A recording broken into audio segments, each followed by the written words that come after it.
First flight of the orbital Discovery, and the shuttle has cleared the tower.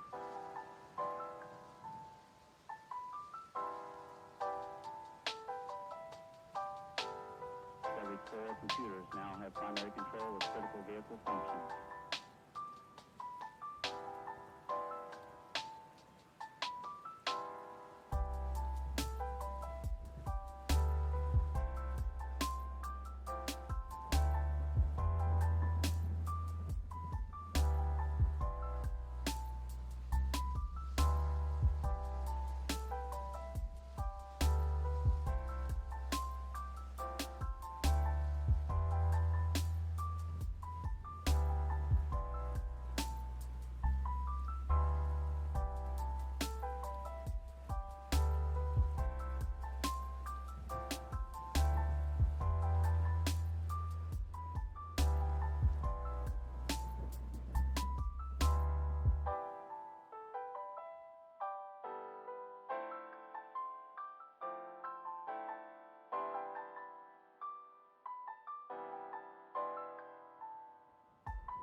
That's one small step for man, one giant leap for mankind.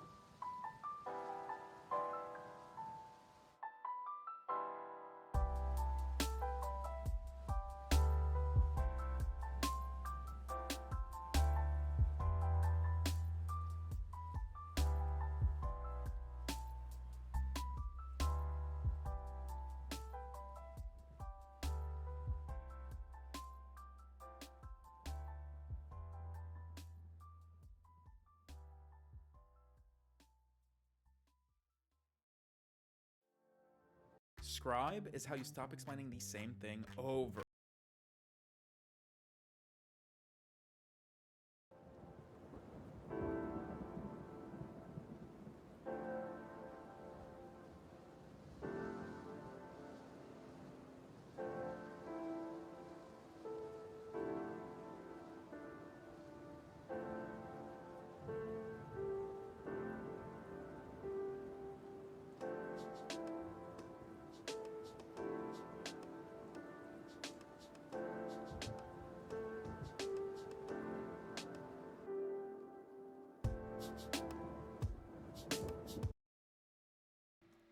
Hello, everyone.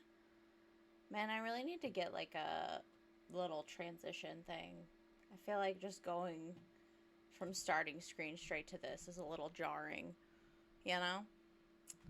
But hello, welcome back to Book Club Nostalgia Edition. So today we're gonna talk about the second book in the Warriors. Oh no, my bad. Thank you for pointing that out. I'm gonna switch that real quick. So today we're gonna talk about the second book in the Warriors, the Prophecies Begin series, Fire and Ice, and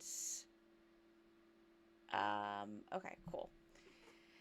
So, I do just want to point out that last week when we talked about this book, I was out here being like, "Oh, this is so great. Um, Firepaw isn't stupid." And then we get to this book, and they just had to go and like prove me wrong in book 2. What's that about? Anyway, so all right. we'll do a quick rundown of the plot. I'm gonna try to be more succinct than I was last week. So this book picks up right where the first book ends, which is with Hi Sage, which is with Fireheart and Greystripe, the newly appointed warriors of ThunderClan, doing their first night as warriors silent vigil, and you know, standing guard for the camp.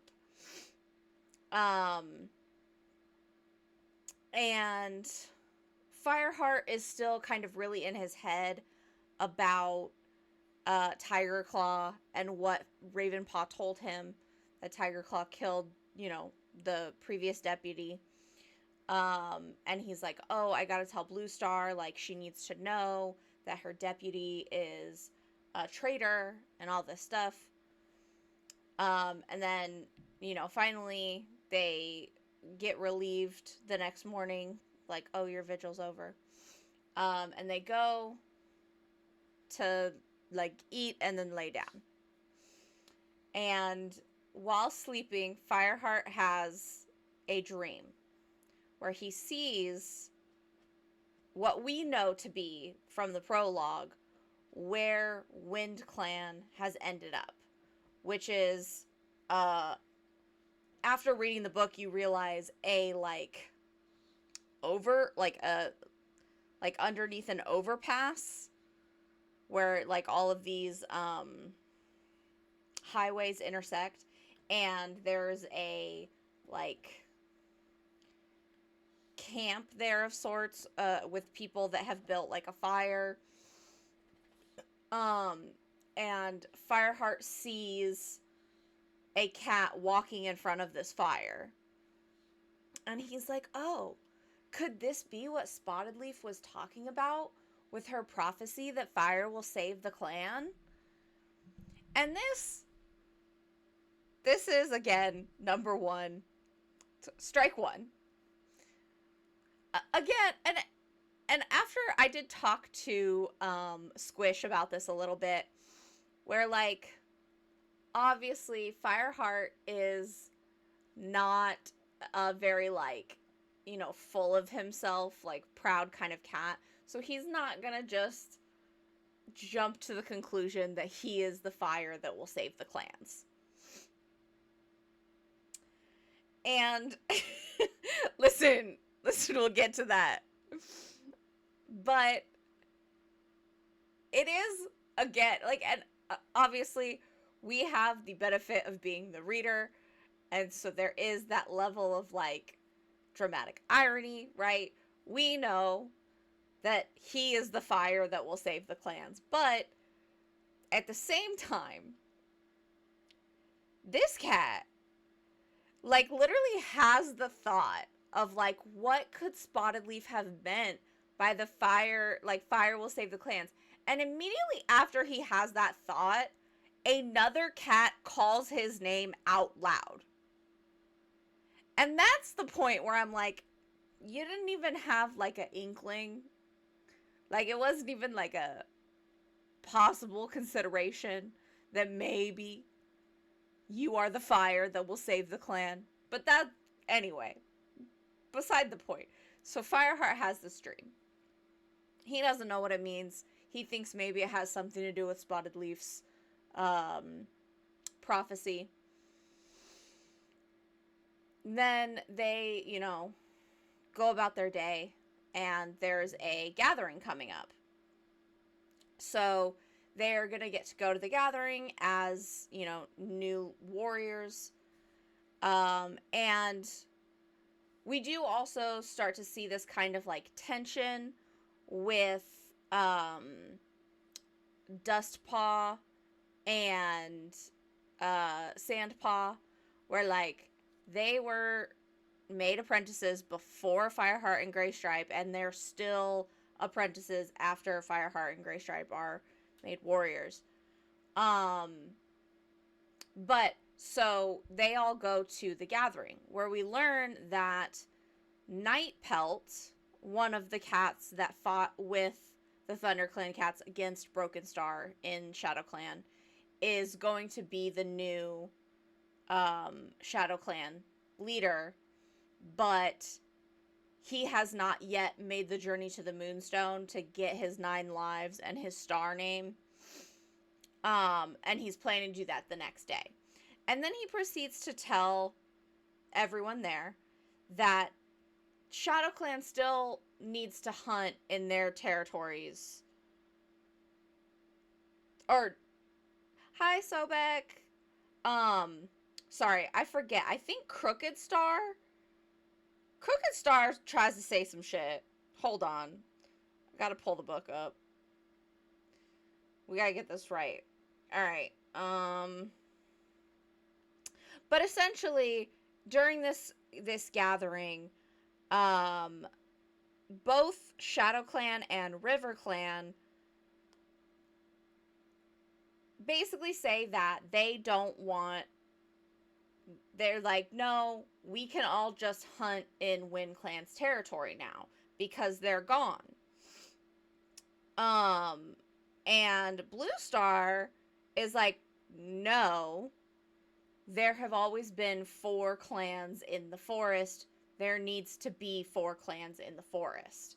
So we need to go out and find WindClan and bring them back. And both leaders of ShadowClan and RiverClan are very resistant to that idea. They're like, we don't want to do that. We should just take, like, all hunt in their territory.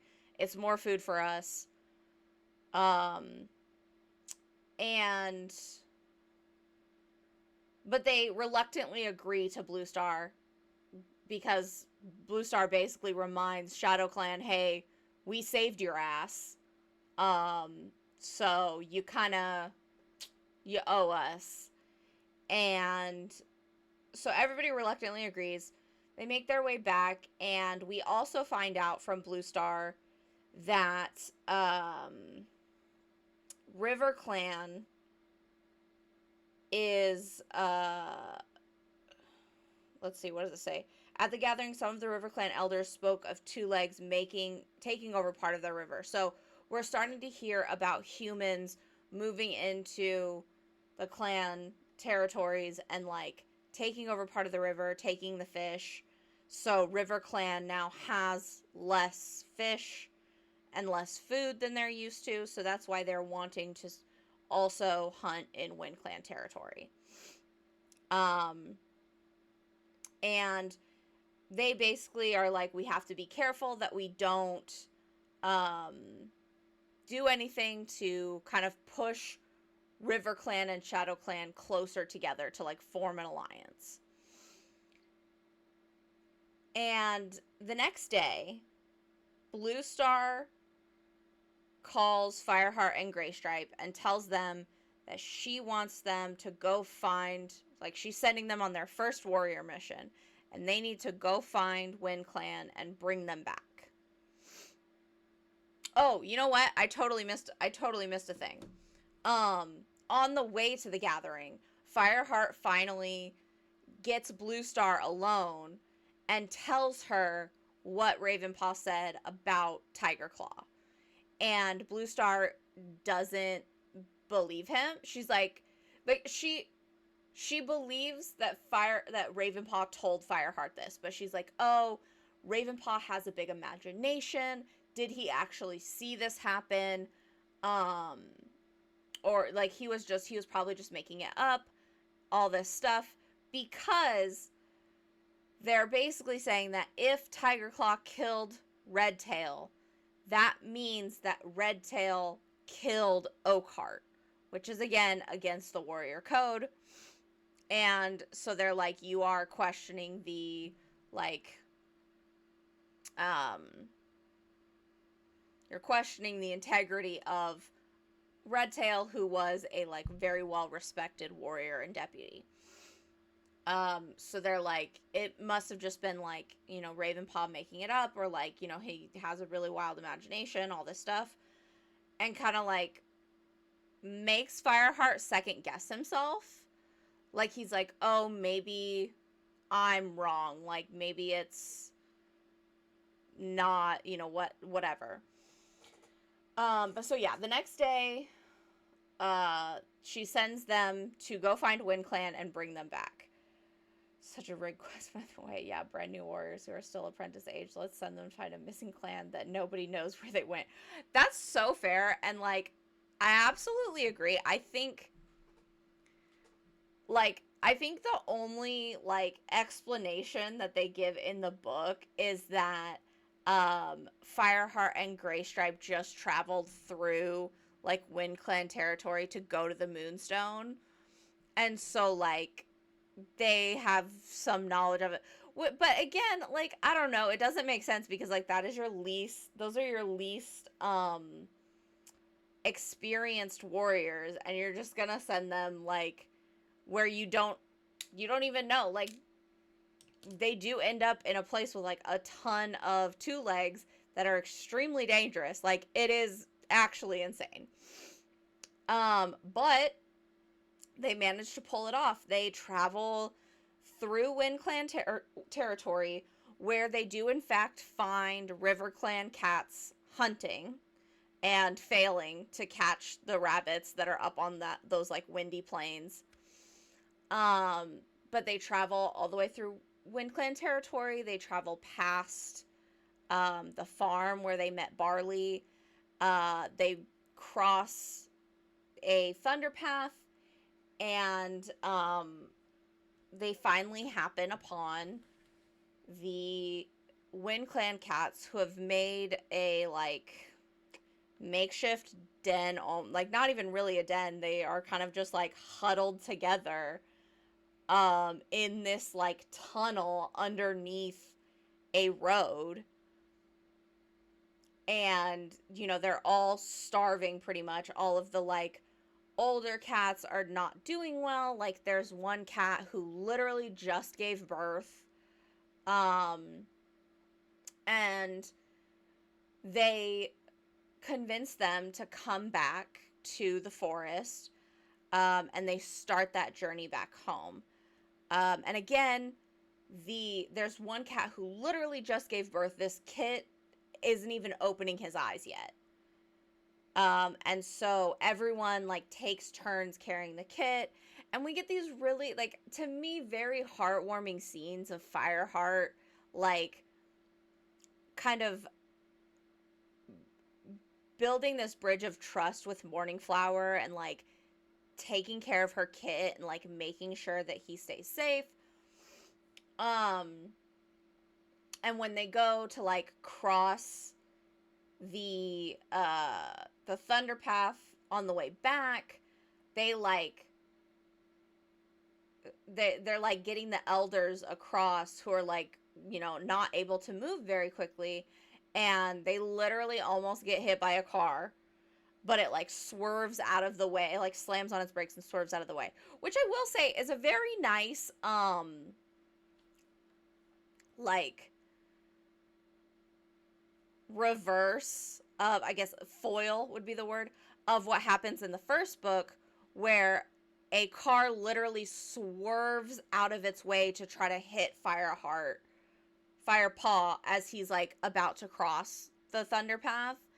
And so then like in this one, you see a car or a monster slam on its brakes and swerve out of the way to avoid hitting these cats. Which I thought was a really nice touch, just to kind of see like, I feel like in the first one we get this very like, oh, two legs are horrible. They're awful, terrible beings. But through a couple of different scenes, we get to see this like like, obviously, not all of the two legs are horrible. Not all of the two legs are, good or bad. And so I do think that that's like a really cool element to have included. I agree. I think this part really shows like how much they've grown, and aren't just like thinking about themselves. And you do like, WindClan very much is aware of that, and there is even a line where one of them looks at Fireheart and is like, you would have died with us, and like we will never forget that. And so very quickly and rightfully so, Fireheart and Graystripe earn all of WindClan's trust and respect. But so they end up on their journey back, meeting up with Ravenpaw, who has moved in with Barley as now like a barn cat. And, you know, Barley makes the comment of like, oh, he's a great mouser. So like they basically live on a farm and they catch the mice. They're not technically kitty pets, but they do live near two legs like humans. But I just thought it was really touching to get to see Ravenpaw, and he's clearly like thriving in this environment. He's, you know, put on weight. He's like looking stronger, and his like just all around happier and better. So I really love that we got to see that. And then so they end up spending the night in the barn where Barley and Ravenpaw are.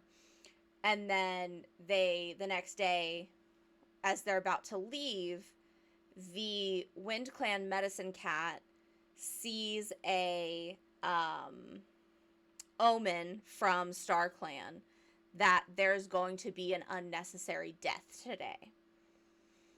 And the WindClan deputy tries to kind of like brush it off as like, oh, those clouds can be seen by all cats. That omen could have been for any of the clans. It doesn't necessarily mean one of us will die today. So they finish their journey back to the WindClan camp. And, you know, WindClan starts like settling back in, and Tallstar, the leader of WindClan, sends Deadfoot and One Whisker to accompany Graystripe and Fireheart back to Four Trees to then go into ThunderClan territory and go back home. And we get to the next stupid decision. Because I understand that you've been walking a lot. I understand that you're tired. But we've established that you guys aren't supposed to go into other clans' territories unless there's a very specific reason. Like, unless you've gotten permission, or like you're going to the Moonstone, or like, you know, whatever. So it just frustrates me so much that hold on, because I also, after I read it, like after I was thinking back on it, I was like, I need to know exactly whose idea this was, because they end up deciding that they're gonna cut through RiverClan territory to get back to ThunderClan camp faster. And this is dumb for a couple reasons. First, we've already said they're not supposed to go into other clan territories without like permission, or like for very specific exceptions. And also, we've literally like 2 days ago, Blue Star said, hey, we need to make sure we don't do anything to make ShadowClan and RiverClan cozy up any closer together. And then they proceed to have cats from both ThunderClan and WindClan walk through RiverClan territory, which is going to tell RiverClan that they're in cahoots, which again is going to push these other two clans closer together. Okay, it is Fireheart's idea. Fireheart looked at his companions and meowed tentatively, you know, it'd be quicker if we followed the river. And Gray Stripe says, but that would mean crossing into River Clan territory. So it is Fireheart's idea to go into River Clan territory. And this is strike 2, because that is the dumbest choice you could have made. Again, I understand you're tired and it's been a long journey, but really, stupid choices. So they end up going into River Clan territory. They're like, oh, we'll stay close to the gorge where there's not a lot of River Clan. Like, they don't usually patrol over there because it's such a, like, it's so close to the river. Like, it's like a drop off. There's no food there, so they're not going to patrol, whatever. Yes, okay, well, so, okay, wait. So Deadfoot is the one who says, if we did go that way, it would let River Clan know that Wind Clan is back. So Deadfoot is the one that's like, yeah, then we can show them that Wind Clan is back. And I'm like, okay, great, cool. You could have done that by, like, scent marking around your border real quick. And then there would have been fresh scents there. Like, you're just being dumb. But so they go into River Clan territory. And what do you know? A River Clan patrol finds them and starts fighting them. And they probably all would have died if the Thunder Clan patrol hadn't happened upon them at that time and jumped into the battle. Now, as it stands, 2 very important things happen during this battle.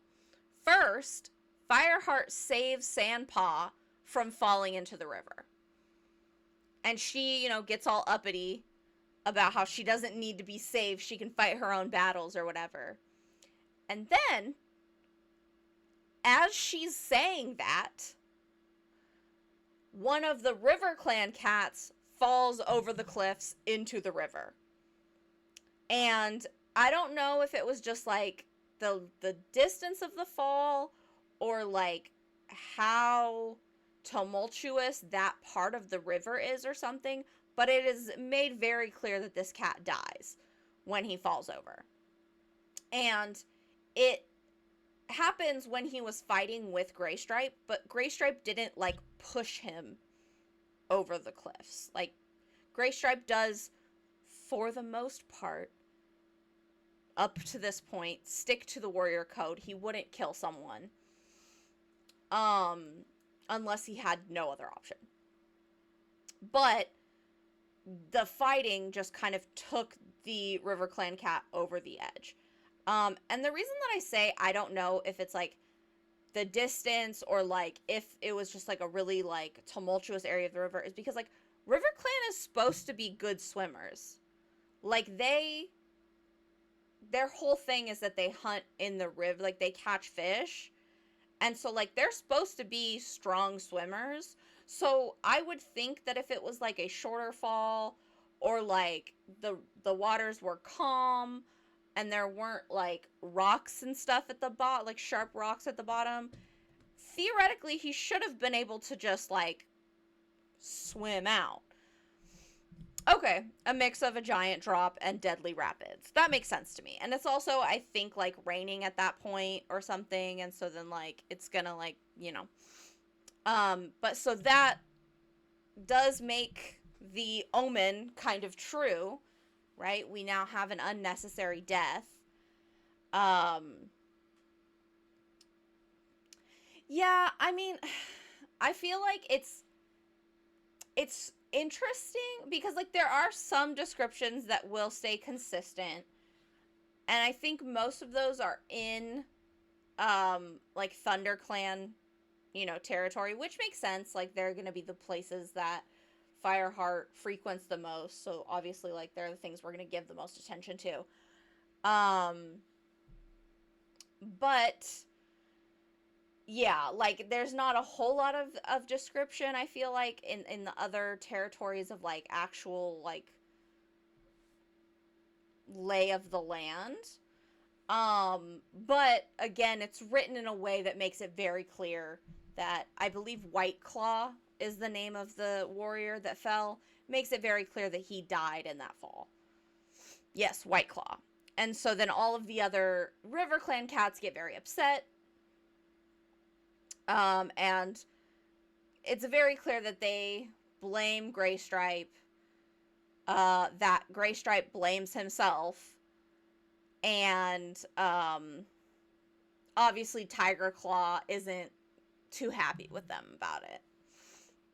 So he takes them back to the Thunder Clan camp. He sends the two Wind Clan cats back to their camp. Tells Blue Star. Blue Star, of course, is upset. Basically says, like, you did the one thing that I told you not to do, which is do something that's going to push these other two clans closer together.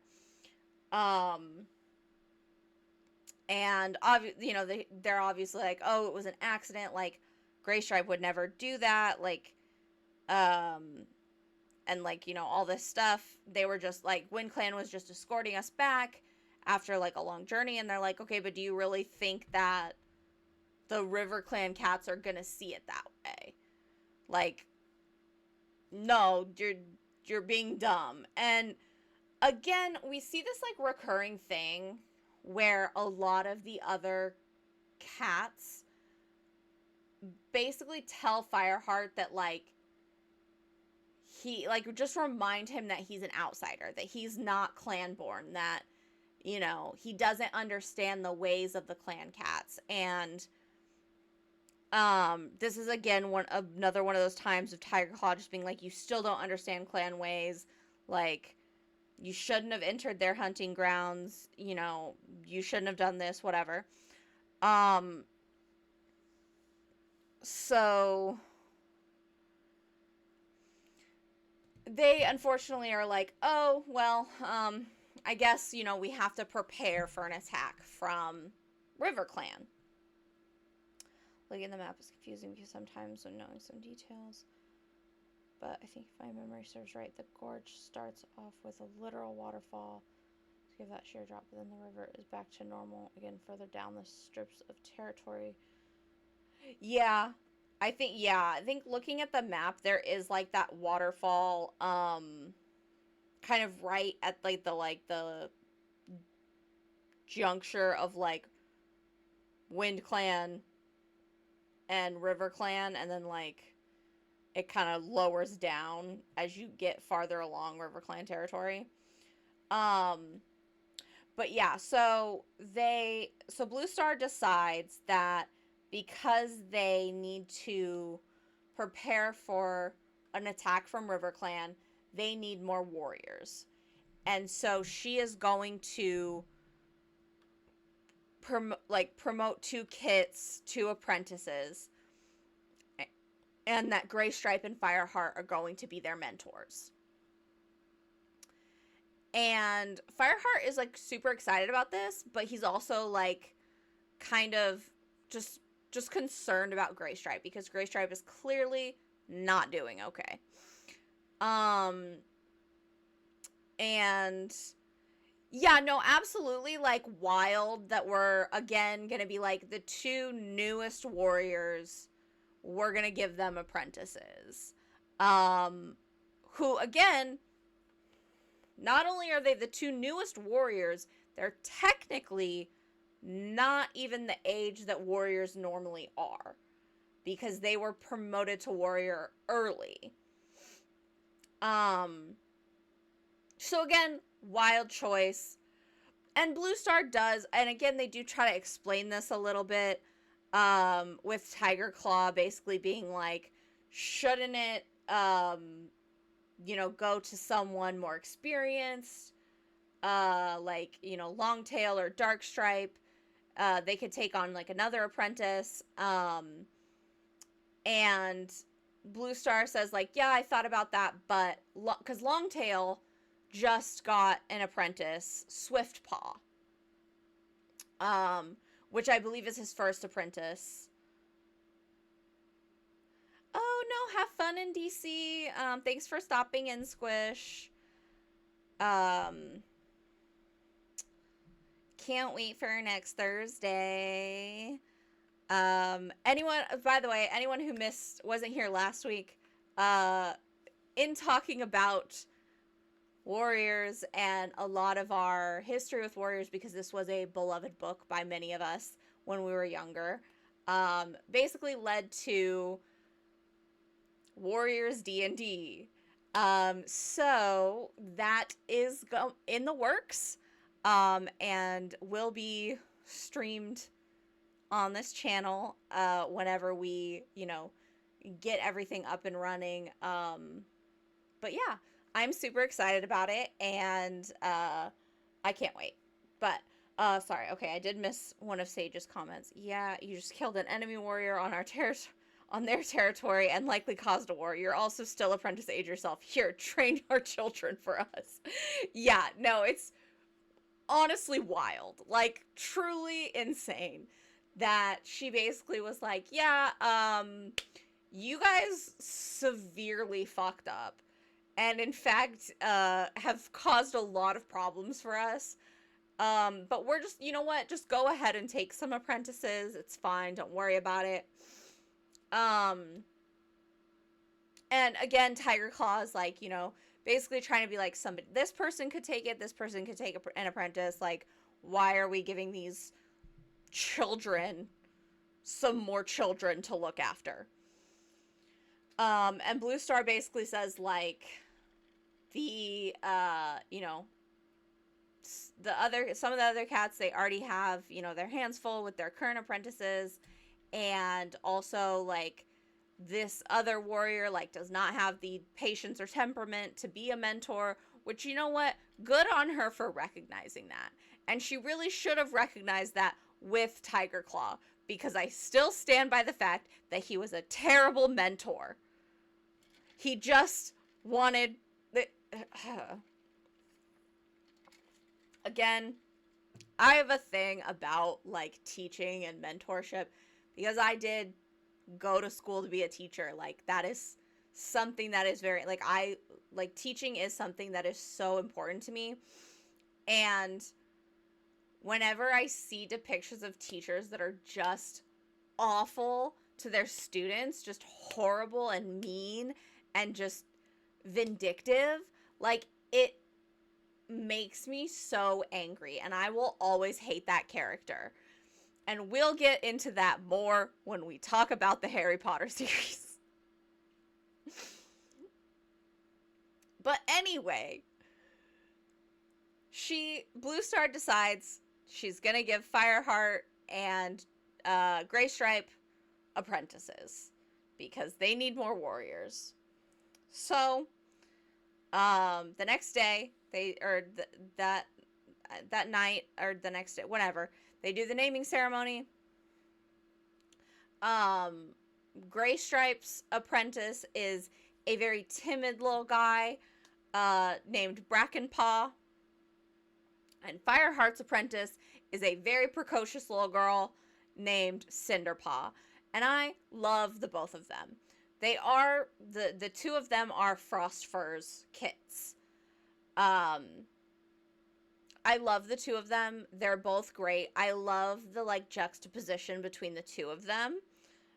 Because, like I said, like, Cinderpaw is super adventurous and very precocious and, like, ready to just take things on and go at the world. And Brackenpaw is a lot more reserved and, like, careful and, like, he's gonna take his time and, like, make sure that he's not, doing anything dumb. And so I just love seeing, like, the juxtaposition of them, and then they both on their own are fantastic characters.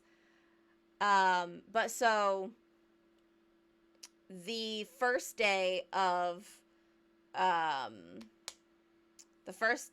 their training, like, with their new apprentices, they decide that they're gonna, like, take their apprentices out and show them the forest and, like, ThunderClan territory. And they end up splitting up. Like, Gray Stripe wants to, like, split up for this. And Fireheart's a little hurt by that. Like, he's like, oh, his first day of training basically was this same thing, but it was with Gray Stripe. Like, it was him and, at the time, Gray Paw, Lionheart, and Tiger Claw, like, exploring, showing Fireheart the ThunderClan territory, and he's like this was what we did. I really like was looking forward to doing it together as mentors. Oh, I'm sorry, and Ravenpaw, yes. But he's like, like obviously Greystripe is going through something right now, so it's like whatever. He takes Cinderpaw around ThunderClan territory, and once again we see that Cinderpaw is just lively, and she's always ready to go, and she's running off on her own, constantly just doing stuff and not really thinking about, the dangers of it. She almost runs straight into Snake Rocks, where there are, as we know from the last book, a ton of adders, which are extremely poisonous snakes. Hence the name Snake Rocks. And you're absolutely right. Cinderpaw is a bull in a china shop, like to a T. And one of the last things that they happen upon when they're going through ThunderClan territory is they see a kitty pet walking through the forest, and Fireheart almost recognizes her. Like there's something about her that he relates to and like recognizes, but he can't quite figure out what it is. But so he basically like makes a noise to like scare her off before Cinderpaw can like really do anything about it. They head back and turn in for the night, and in his dream, Firepaw realizes that kitty pet they saw is his sister. And so he decides that he's gonna go visit her and just kind of like figure out, like, because he has this like, he feels like he has this like pull to like establish contact with her and like communicate with her and stuff like that. And he's again starting to feel this kind of like separation of being an outsider, being like not being clan born. That is again like kind of reinforced by the other cats continually. Like he, when Longtail gets his apprentice in Swiftpaw, he has like Fireheart has this moment of like, Longtail was the one who was a jerk when Bluestar brought him into the clan, and like he basically had to attack Longtail to like prove his fierceness to the clan, and Longtail still doesn't accept him, but he so easily accepts this new apprentice and is like happy to have this new apprentice. And Fireheart draws the conclusion that it's just because Swiftpaw is clan born, and so obviously Longtail is good with Swiftpaw, like doesn't have a problem with Swiftpaw because he's clan born. And so like again that like othering paired with just seeing his sister for the first time in so long, he decides he wants to go visit her and like kind of just address this like pull that he feels. So he asks Greystripe to like take Cinderpaw for the day, and then he goes and meets up with his sister, who again is a kitty pet. She is pregnant. And her name is Princess. And I do, by the way, I love Princess. Like, she is so, like, sweet. And I think, like, again, she, like, has a very similar personality to Fireheart, in that, you know, when Fireheart, like, I feel like anytime we meet another kitty pet, and like Fireheart, like with Smudge, right? Like when Fireheart talks to Smudge about clan life, there is this very like, oh my gosh, like why would you choose that? You could just like be given food, as much food as you want, buy the 2 legs, whatever. Um, but Princess very much is like, oh, like you seem happy. Like this life is clearly the life that you are meant to lead. Like you seem happy, and that's all I really want for you. Who would win, a 6-month-old child with no training and probably chugs 20 cans of Red Bull every hour, or pampered kitty pet who has probably never stepped paw past her fence but has a massive weight advantage by at least being an adult? Okay, fair, but also she's pregnant. So, I don't know, my money's kind of on the child. um, but so Fireheart goes, meets up with Princess, like talks to her, basically is like, you know, I'll like he asks about their other siblings, who Princess says are mostly like in the area with other 2-leg families. Um and Fireheart says he'll come back and visit her like, you know, in the future, like another day. And so he does kind of continue visiting her. We don't see like a lot of their interactions, but it is, you know, he says like he's able to visit her multiple days in a row, and like he has this kind of like he finally feels like he's not really alone because he has someone who's, you know, related to him, and like that kind of like connection. But he also recognizes that like he does want to be a clan cat. He wants to be a warrior. And so like he has responsibilities there, and is training, you know, like so him and Gray Stripe, there's the one day where Fireheart and Gray Stripe take Brackenpaw and Cinderpaw to go do some hunting training. And while they're out, they see the river is frozen over. And Cinderpaw, our little kitten on speed, runs down there before anyone can stop her or do anything. And so the rest of them follow her down there. And we see, so they get down there and they hear a noise, like a little skittering. And they're pretty sure that it's they see a water vole. And Fireheart at first is like, oh no, one of these apprentices is going to go try to catch it, and like that's not going to be good because we're technically in River Clan territory right now again. But they don't. And so he like breathes a sigh of relief. But then Gray Stripe decides that he's going to go pounce on this water vole. And he jumps out to get it, but the river is not frozen all the way through. It's just that top layer of ice that cracks under his weight. And so then he ends up in the freezing cold river, which has a very strong current, and he has not learned how to swim, to my knowledge.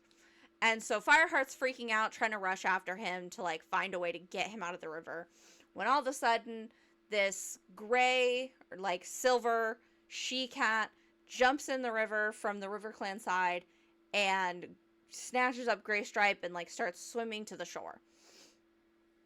And this is where we meet Silverstream, who I do like. Silverstream, I will say, I do like her, but also she's stupid. So she saves Gray Stripe, and they, you know, they like thank her, and then they go back to camp. And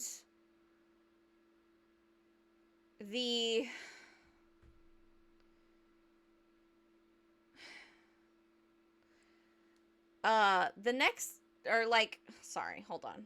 I lost my train of thought. Where was I? Yes, I 100% agree.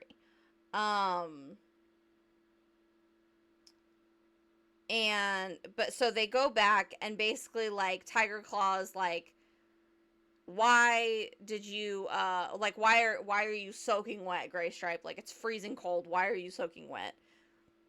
And Cinderpaw very quickly, like, jumps in with a lie about how she was, trying to hunt on the stream that had frozen over, and, Gray Stripe, like, jumped out there to, like, show her how to do it or whatever, and the ice wasn't strong enough to hold his weight, so he fell in the stream and got soaked. But and Tiger Claw has no reason to doubt her, so he's just like, oh, okay, well, like, you know, get warm, like, eat something, whatever. And I will say, like, throughout this whole book, Fireheart, like, after he tells Blue Star and about what Ravenpaw said, and Blue Star basically tells him, like, he must have imagined it, Fireheart does a very good job of being like, okay, no, like, Tiger Claw, it must have been just, like, some misunderstanding, or, like, you know, Ravenpaw imagined it or whatever. Like, Tiger Claw wouldn't betray the clan. And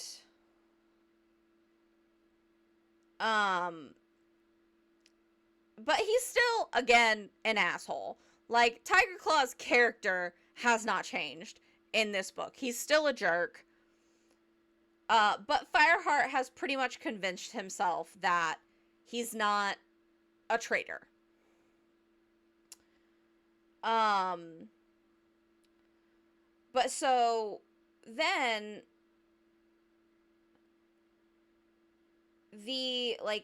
a few days go by, whatever, and what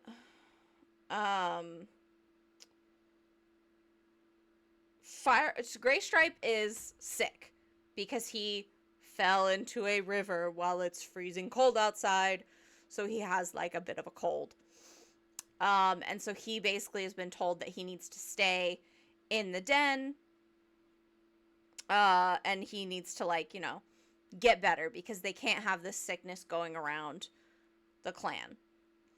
And so while this is happening, Fireheart takes over Brackenpaw's training, and basically just, like, starts training both him and Cinderpaw. And then it gets to a point where it's like, Gray Stripe should be better by now. Why is he still sick? And we find out that and Gray Stripe, like, he, like, kind of goes missing from the camp every now and again. And so we find out, and he claims that he's, like, leaving just to find a quiet spot, and, like, basically, like, where he can rest so he can recover. We find out that what actually is happening is that he's leaving to go meet Silverstream in RiverClan territory, because he's in love with her. So, like, again, all right, listen, I get it. She saved your life. But you guys are just being dumb. Like, come on.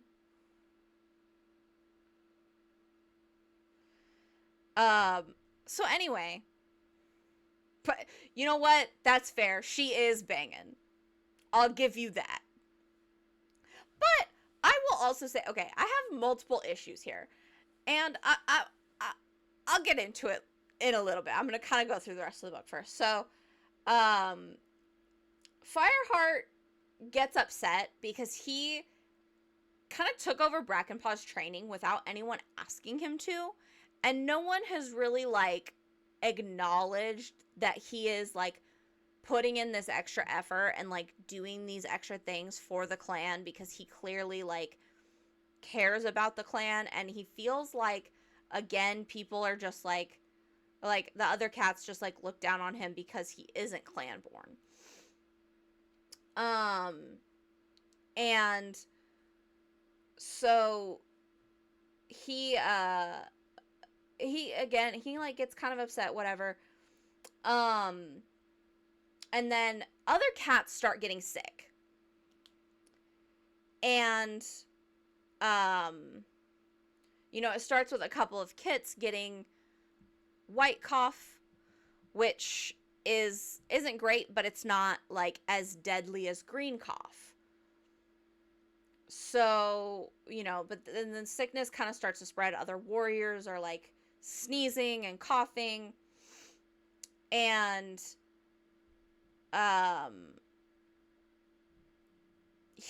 so Blue Star gets sick. First with just white cough. And she stays in her den. They start like kind of quarantining the cats. They don't want the whole clan to get sick. Blue Star develops green cough from the white cough. And Yellowfang is, super harried, like trying to like take care of all the cats, trying to take care of Blue Star. And she asks Fireheart to go get catnip for Blue Star, to kind of help her rest. And he's like, okay, great. Like, I know where there is some, back in like his old kitty pet house. As he's about to leave, Dustpaw comes running in and says that Tiger Claw sent him to get Blue Star because they found evidence of Shadow Clan hunting in their territory. And they basically are like, hey, Blue Star is horribly sick right now. She cannot go. They're like, just go back, like, send somebody to go back and like tell him that she's sick, she can't come. And Dustpaw is like, no, like Blue Star has to be Blue Star. That's who he asked for. She has to go. And they're like, she literally can't. Calm down. And Fireheart's like, it's okay. I'll go get the catnip, and then I'll go tell Tiger Claw that Blue Star is sick and she can't come. And Cinderpaw hears all this, and she runs over and she's like, I can go tell Tiger Claw. Which, side note, I don't understand why Dustpaw couldn't turn his ass around and go tell Tiger Claw that Blue Star couldn't come. But whatever. Cinderpaw comes running up. She's like, I can go tell Tiger Claw while you go get the catnip.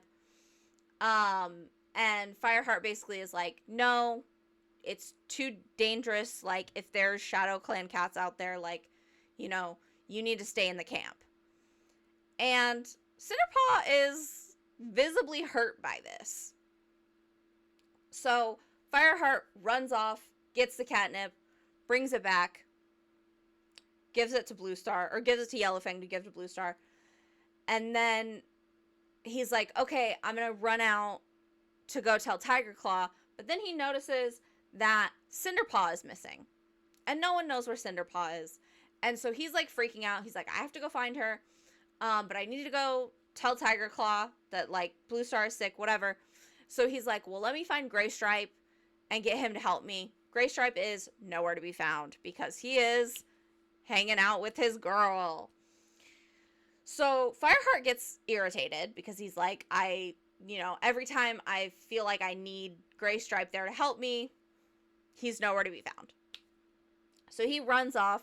He's like, I'm going to find, I'll look for Cinderpaw, but I'm also going to go tell Graystripe that Blue Star is sick. And he notices as he's like running towards where Tiger Claw said to meet them that he notices Cinderpaw's scent. She went that way. And so he basically gets to where Tiger Claw said to meet him, which is near the Thunder Path. And he finds Cinderpaw laying next to, like on basically the Thunder Path. She was hit by a monster. And Tiger Claw comes running up from the opposite direction. And Fireheart is like, oh my gosh, like, you know, we have to get her back to the camp so that Yellowfang can, like, take care of her. And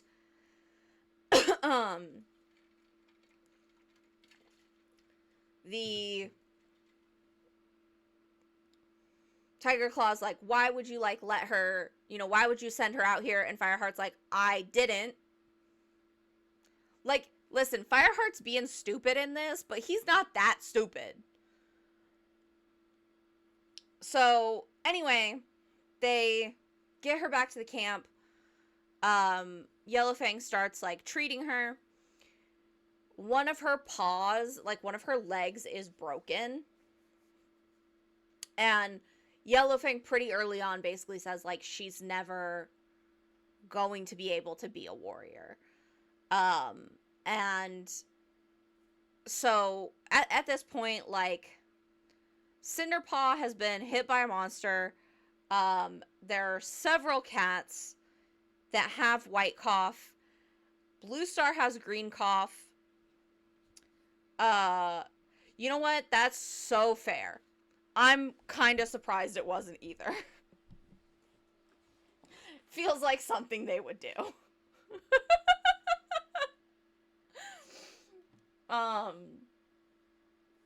But so Blue Star goes and he sits, or Fireheart goes and he sits with Blue Star while she's resting. And he basically sees her lose another life, which he knows is her second to last life. Like, she is now on her 9th life. And so she, after, you know, losing the life, she wakes up, confirms to him that that's what happened, and basically tells him to go let Yellowfang know. So he goes and, again, sees Cinderpaw, like, she's still resting. Her mom is there, like, taking care of her. And,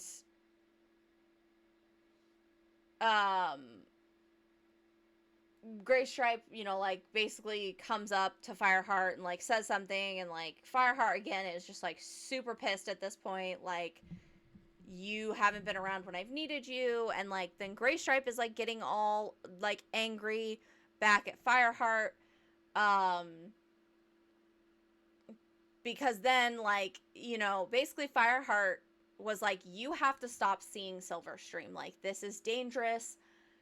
If RiverClan catches you in their territory, like, what do you think is going to happen? And Gray Stripe is just like, Silverstream would never let that happen. Like, she's the leader, the RiverClan leader's daughter. Like, she knows their patrols. She would never let anything happen to me. And Fireheart's like, well, I can't get through to Gray Stripe. Maybe I can get through to Silverstream. So he goes to see Silverstream, basically has the same conversation with her. And she's like, I just keep picturing the scene from The Little Mermaid where she's like, but Daddy, I love him. That's all I can picture, right? Just stupid. So Fireheart's like, great. This is terrible. Like, neither of them will listen to reason. And then Gray Stripe gets mad at Fireheart for basically, like, telling him the truth. The way that I see it, right, is like, all Fireheart did was point out the flaw in your plan and logic. And now Gray Stripe's pissed at Fireheart. But so they sorry, I feel like there's things I'm forgetting, but I'm trying to like go through it decently, like quickly.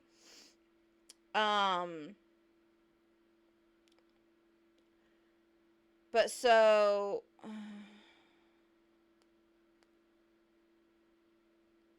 they are, sorry, hold on. I'm working on it.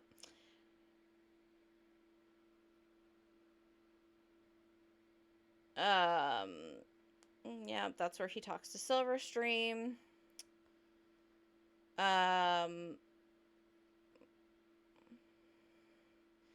This is where they're getting Blue Star the stuff, and then Cinderpaw.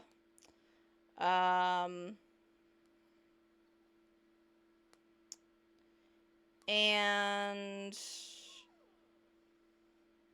so Fireheart, after kind of all this stuff happens, is just so like upset with everything, and he's feeling so othered and lonely and out of place. He like basically runs back to the Two Lake place, and he decides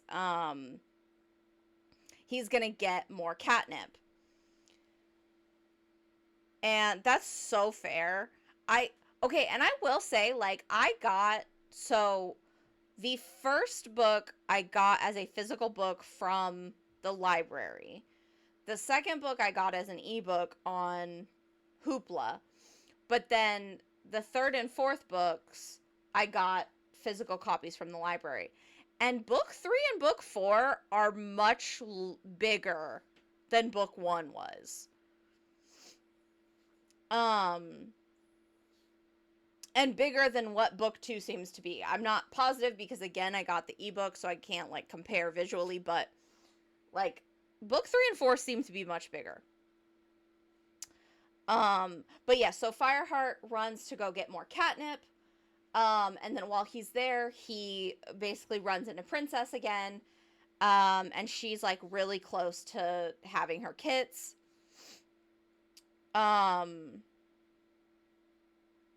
And then when he gets back to ThunderClan camp, he basically like brings the catnip in, and then Tiger Claw sees him and is like, "Hey, have you seen Graystripe?" Whenever you see him, basically like tell him that he has to move over to where Yellowfang was before she became the medicine cat, because that's where all the cats with white cough are going. And so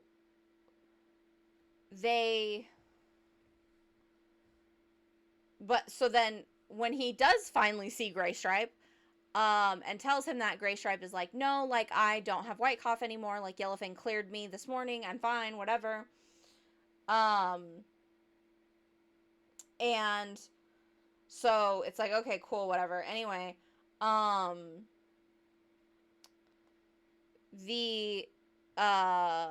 yeah, look, there's so much happening in all of these books, and they do a really great job of all of it happening simultaneously and not feeling like overload. But then when you try to go back and explain the plot, it feels like there's so much going on. But so, Fireheart the next day goes out on patrol with Sandpaw, and because basically, they've like scented Shadow Clan cats in their territory. And so they're like, we have to, you know, and then they've been scenting River Clan cats on their side of the river. So they have been sending out patrols more frequently, and so Sandpaw and Fireheart go out on patrol, and they see that the river is completely frozen solid. And so Sandpaw is like, this is perfect.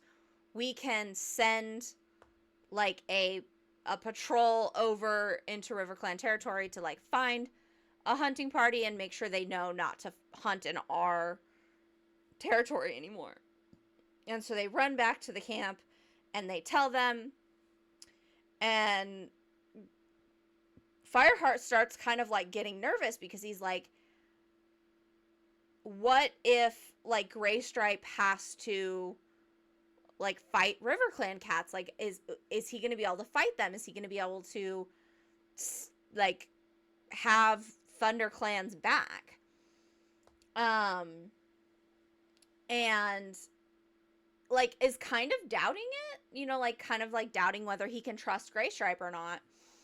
And then Graystripe basically says like, oh, like, what if like it seems like there's already like warmer weather coming, like what if the river thaws, like we should be careful.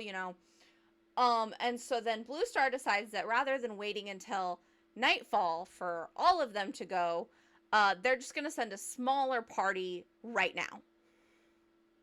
And so there's like one spot left in this raiding party, and Fireheart volunteers, and he thinks that he's like, oh, I don't want Graystripe to have to choose between ThunderClan and Silverstream, so like I'm gonna take this spot so that he doesn't have to go. And so then they go to run to like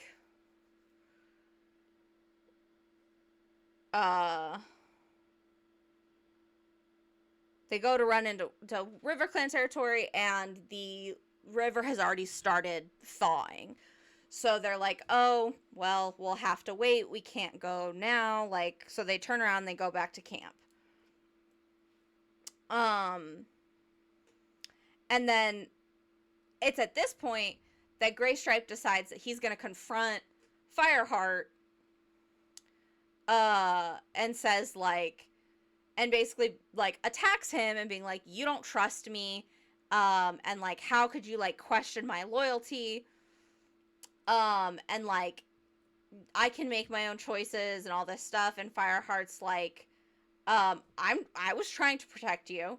Like, literally this whole time, all Fireheart has been doing is like trying to protect Graystripe. Like, the warning, like, he's the one who recognizes the danger of him and Silverstream meeting up. He is trying to save Graystripe from having to choose between ThunderClan and Silverstream. And Graystripe is just like getting so aggro about this. And he attacks Fireheart. And then they're like fighting basically tumbles into like the main area of the camp. So Blue Star is like, stop it right now. I'm gonna lay the smack down on you. And sorry, hold on one second.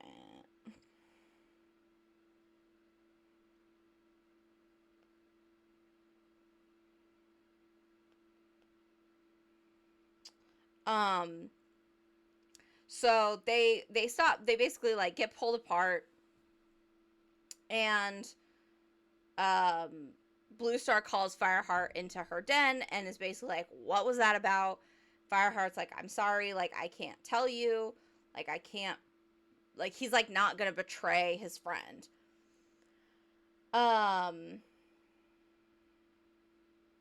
And so she basically is just like, okay, like, I'm trusting you, but like, we can't have infighting right now. Like, there's a lot of stuff going on. We need to be strong, and that means not fighting each other. So, I know. Again, I feel like, and again, I think because of like the prophecy, like Blue Star is so quick and easy to accept what Fireheart says and to trust him with things that she maybe shouldn't. Like, again, he's still basically a child. Like, yes, he's a warrior, but he is still the age of an apprentice. And, like, he is making not smart decisions. But she is just like, yeah, okay. That's cool, whatever.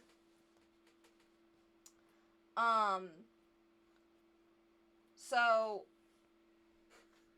she really is And I mean, to be fair, she ends up being correct, but like, she's putting all her eggs in this basket.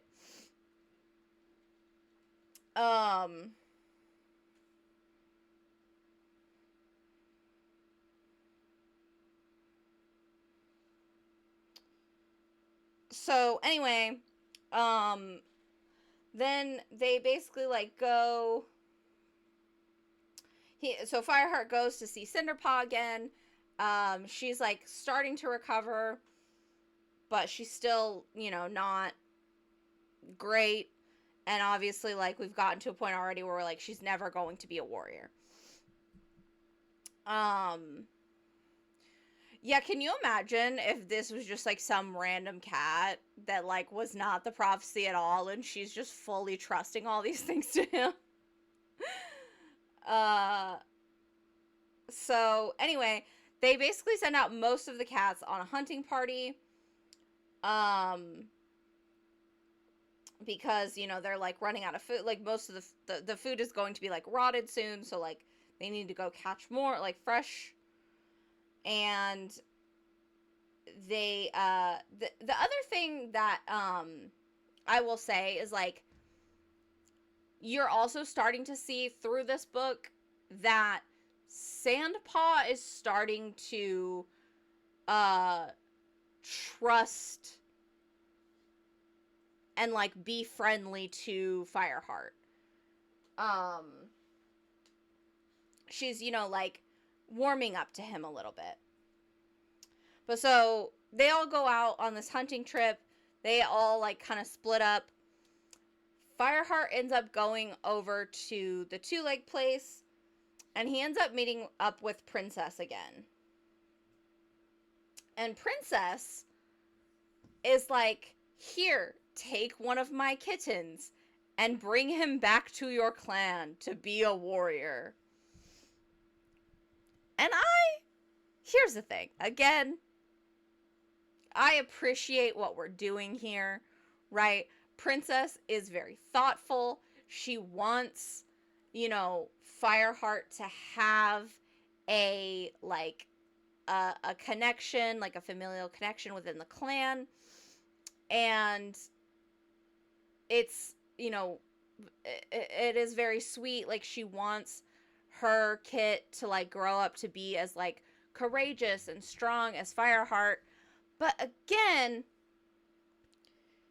this kit isn't even weaned yet. All right? This kit still needs milk. And she's like, yeah, just take him in the middle of winter to go live with your clan, which you've already told me has trouble getting food most of the time. And Fireheart's just like, oh my gosh, that's such a great idea. I'm absolutely going to do that. With no, like you said, zero plan of A, what's this kitten gonna eat? Like, again, he's not weaned.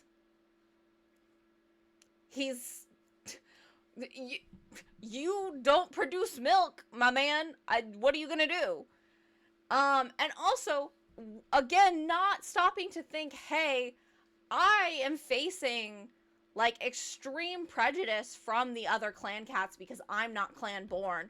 But let me bring this other kitten who's not clan born and cannot contribute to the clan yet into the camp.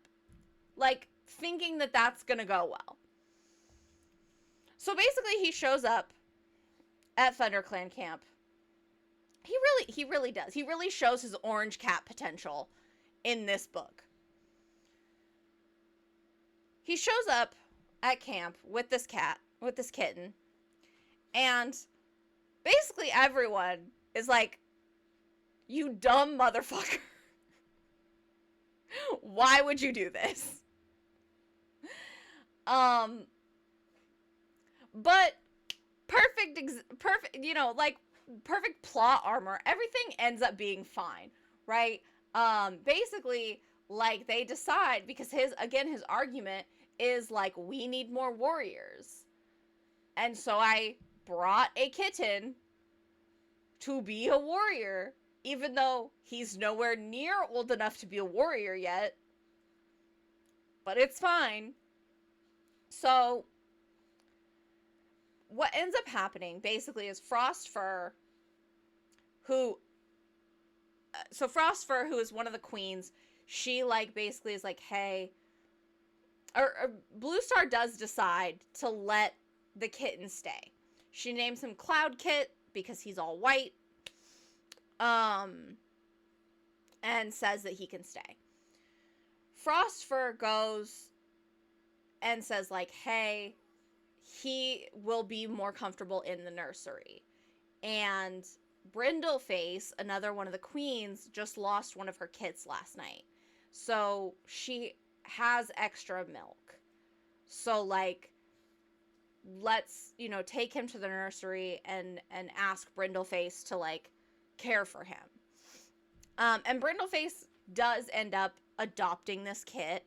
Like I said, like, she had just, like, the previous night had lost her son, like, one of her sons. And so she, like, takes Cloud Kit, she nurses him, she cares for him. And, but again, like, all of the other cats are still very much like, oh, he's not clan born, he's gonna be, like, useless, whatever, blah, blah, blah, all this stuff. And,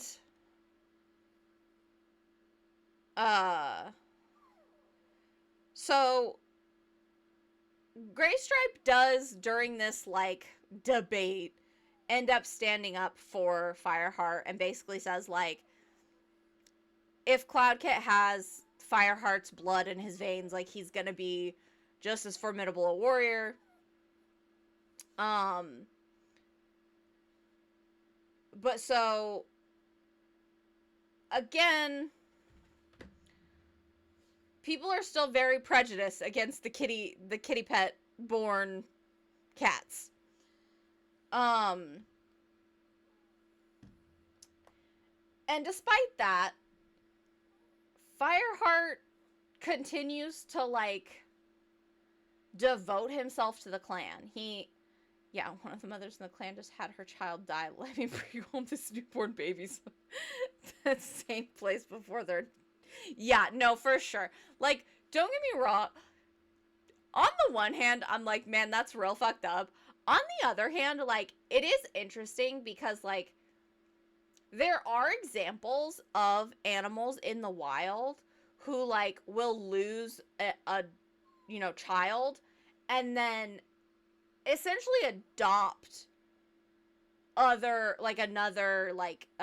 animal, and sometimes it's, like, not even the same species, right? And so, like, I do find it very interesting. Like, that is a thing that has been observed before. And so I do think that there is a level of, like, yeah, obviously Cloudkit isn't going to replace your son, but, like, you are grieving that loss, and here's someone who needs, like, love and nurturing, and sometimes, like, that kind of loss, the best way to, like, grieve it is to, like, pour your efforts into taking care of another, like, baby. And it does make sense that it would be very common amongst the clan cats, because, again, like we've already discussed, it's very much within the culture of, like, clan cats that it is a village, right? Like, the strong, able-bodied young cats are hunting for the whole clan, are fighting to protect the whole clan. And so it absolutely makes sense for, an orphaned clan cat to then be adopted by another, like, queen. But, this kind of is an added layer that is, Cloudkit is not clan-born. And so, of course, everyone has a problem with him. But anyway, Fireheart continues to, like, devote himself to the clan. He takes over Brackenpaw's training because Cinderpaw can't train to be a warrior anymore. We do see him, going to visit Cinderpaw again, and she, it becomes clear that she is very much aware of her predicament, and that she won't ever be able to be a warrior. So they go to a gathering. They go to another gathering. It's been a whole month. They go to another gathering, and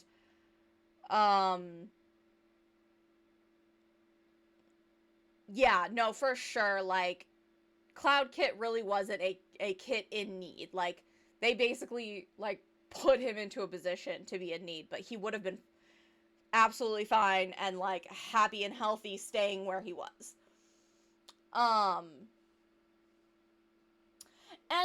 But I will say, okay, so, like, I just looked down at the page, and this is one of the things that I was getting super irritated about. The, some of the cats are, like, basically showing their prejudice and hating on Cloud Kit, but also, like, saying that basically Cloud Kit is going to be a bad warrior because he has white fur. And so, like, the prey's gonna see him coming from out, like, they make fun of him having just, like, all white fur, and that, like, he's not gonna be able to catch any prey because they'll be able to see his coat. And I understand that they're just being prejudiced. But Frostfur has a white coat. White Storm has a white coat. Like, there are multiple cats in all of the clans that are all white. Like, yes, White Storm being completely white and one of the most, like, respected cats in ThunderClan. So that part really annoyed me because I'm just like, what? Like, I really wanted at that exact moment for White Storm to walk up on Longtail and Darkstripe, like, making those comments and just being like, what'd you say? What are you talking about? Because, like, that just pisses me off so much. If you're gonna be, like, prejudiced and rude, at least don't be stupid and contradictory about it. But so anyway, they go to another gathering, where basically Wind Clan, Thunder Clan, and even River Clan all say that they've smelled Shadow Clan cats in their territory. Shadow Clan is adamant that they have not been in anyone's territory. And meanwhile, River Clan also says that they have smelled a Thunder Clan cat in their territory. That they haven't caught him yet, but they know they will. It's always the same scent. And so, of course, Fireheart at this point looks over at Graystripe, which, by the way, I understand that no one's paying attention to you, but you could at least try to be a little more subtle instead of just looking directly at Graystripe while they're talking about a ThunderClan cat going into RiverClan territory. Like, come on, man. So anyway, they, this gathering starts getting, like, real heated, and they're literally, like, about to attack each other when, clouds cover the moon, and it's, like, fully dark. And so basically the medicine cats at that point are like, StarClan has spoken, like, this gathering needs to come to an end. Like, we are supposed to have, you know, a truce during the full moon. So StarClan has said, like, this meeting is over. So they leave. And as they're, you know, heading back to ThunderClan camp, like, Fireheart again, like, kind of goes and hangs back to talk to Graystripe, just to be like, hey, like, you need to be careful. And so basically Graystripe says that he'll only meet with Silverstream at Four Trees, so that his scent won't be in RiverClan territory anymore. Which, isn't great, but Fireheart's like, well, I guess that's better than what you've been doing, so cool. So they, head back to camp. It's still relatively early because the clouds, like you said, StarClan Angie, they ended the gathering early. They head back to the camp. And they,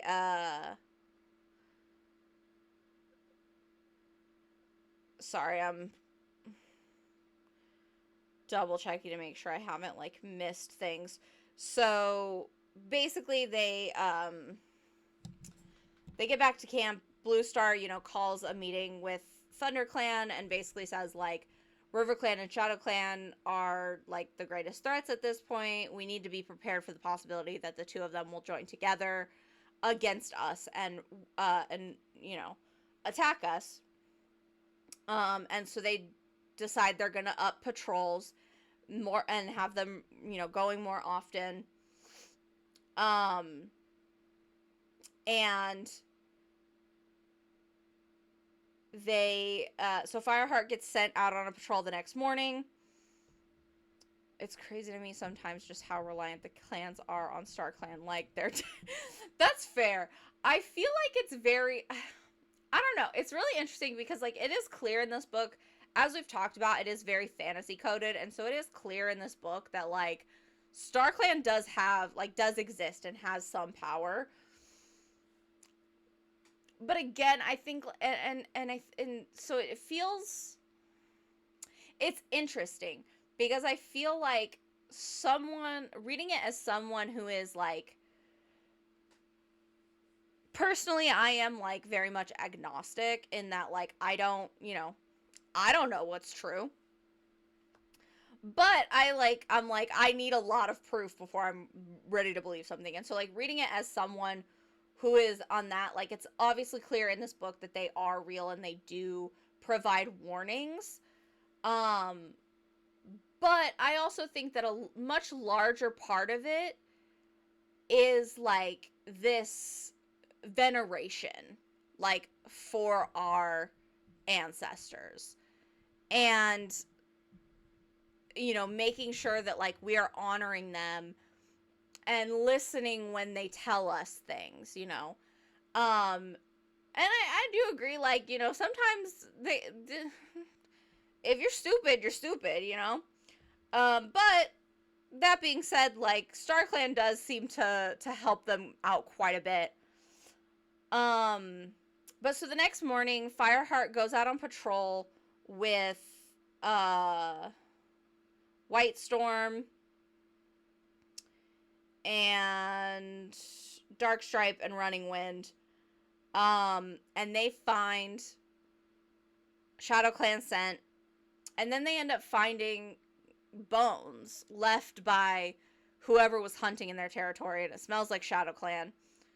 So they run back to camp to try to get there and, like, warn them or, like, tell them about, like, ShadowClan being in their territory. And the next patrol that had Blue Star in it has already left. So they tell Tiger Claw, who is still there, what they found. And Tiger Claw gets all, aggro, and basically takes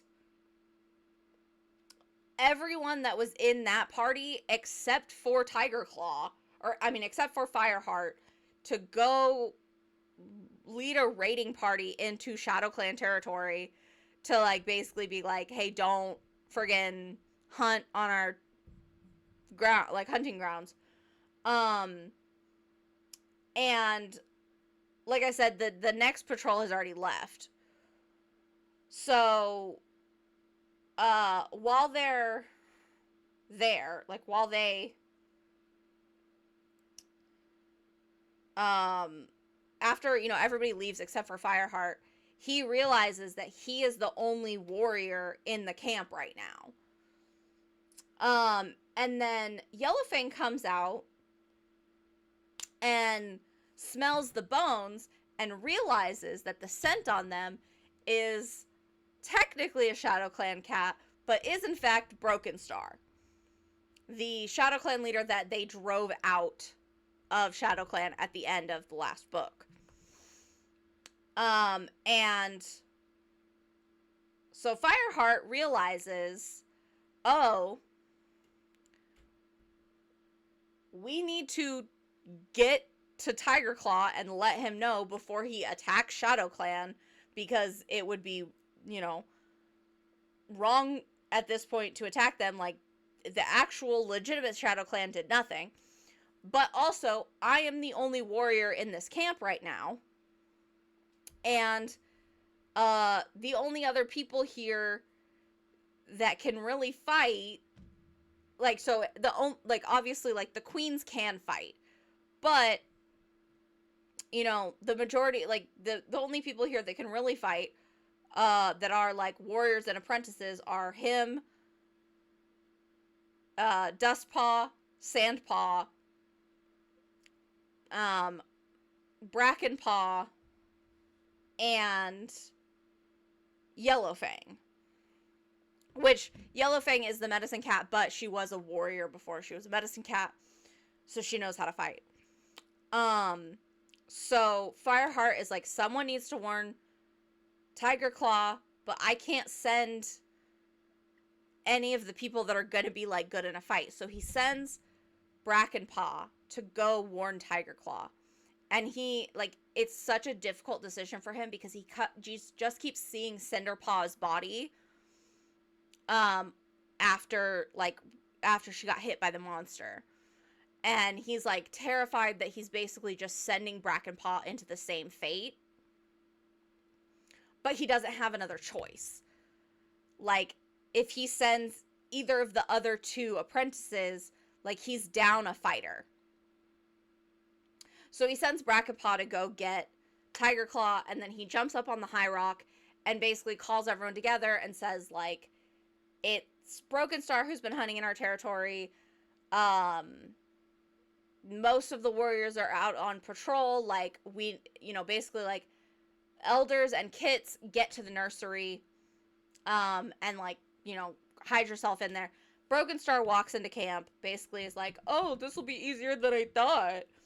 And so all of the elders and the kits get into the nursery and are, like, safe in there, and then they start fighting.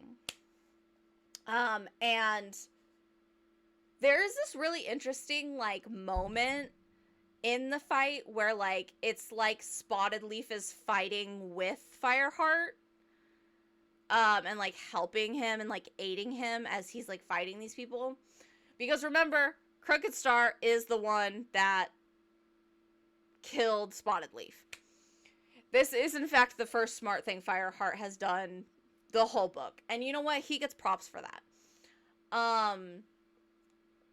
But Fireheart is, like, about to be killed by, what's his face? Clawface. When Graystripe jumps in and pulls Clawface off of him, and in the process ends up killing Clawface. Which, again, like, yes, it is technically, like, against the warrior code to kill another cat, but at the same time, like, this cat was about to kill Fireheart, and there really wasn't, like, another option. And so, like, obviously, like, Graystripe didn't mean to go in for the killing blow, but, like, he saved his friend's life. And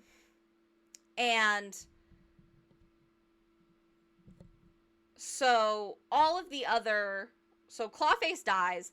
The other cats get run out of the camp, and then we find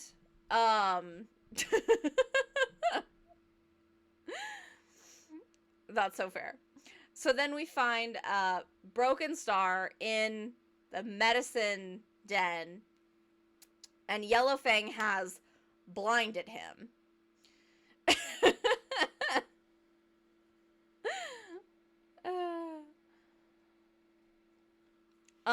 Yellowfang has blinded him and basically like taken one, like killed him. But Broken Star was a leader, so he has 9 lives. So that is the first of his 9 lives, as far as we know, to go. And this is also when we find out that Broken Star is Yellowfang's son. And that basically, like, Yellowfang had 3 kits. Like, she fell in love with Ragged Star and had 3 kits, even though she wasn't supposed to because she's a medicine cat. And 2 of her kits died. And she's like, I thought that was my punishment from StarClan, but my real punishment from StarClan is that he's the one that lived. Because also, reminder, he killed Ragged Star, who is, as we have just learned, the love of Yellowfang's life. So, but Broken Star does not know that Yellowfang is his mom. But so finally, all the other cats arrive back in the camp. And we find out that Blue Star also found bones in their territory, and she recognized Broken Star's scent. And so she sent Gray Stripe back to the camp. And that's when he broke his heart. Bruh. You can't say that. So they then the other cats all arrive back. And Tiger Claw, you know, lets them know that, like, they didn't even get into Shadow Clan territory before Brackenpaw caught up with them. Brackenpaw is safe. Everybody's safe, but they decided that they're going to keep Broken Star as their prisoner. He is blind at this point. Oh my gosh, no. So, okay. Alright, where was I at?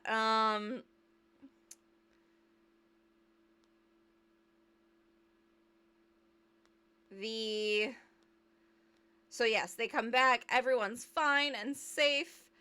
Broken Star is going to stay as their prisoner. He is blinded, so they're like, oh, he's not, you know, a danger or whatever. And then Fireheart basically tells Blue Star that Sandpaw and Dustpaw fought bravely and deserve to be made warriors. And Blue Star does just that. She gives them their warrior names. So they are now, what is it? Dust Pelt? Yes, Dust Pelt and Sandstorm. So they have their warrior names. They're gonna have a feast, and then the new warriors will sit their silent vigil. Before Fireheart settles down to eat, he goes to visit Cinderpaw, who had come out during the battle to try to help fight, and Dustpaw had basically yelled at her to get back in the medicine den. And so Cinderpaw is having a really tough time because she feels like she's useless, and she's of no use to the clan. And so she's like really kind of in her feels about it. And then, you know, here comes Yellowfang, like, what do you mean, like, you're of no use? Like, I need you to, like, so basically, like, this is kind of where we're setting up that, like, Cinderpaw is going to become Yellowfang's apprentice. That, like, Yellowfang is basically, like, trying to take care of all these things and is relying on Cinderpaw to, like, help her get the stuff she needs and do the things she needs to do. And she's learning a lot about medicine because she's been staying in the medicine den while she's healing. And then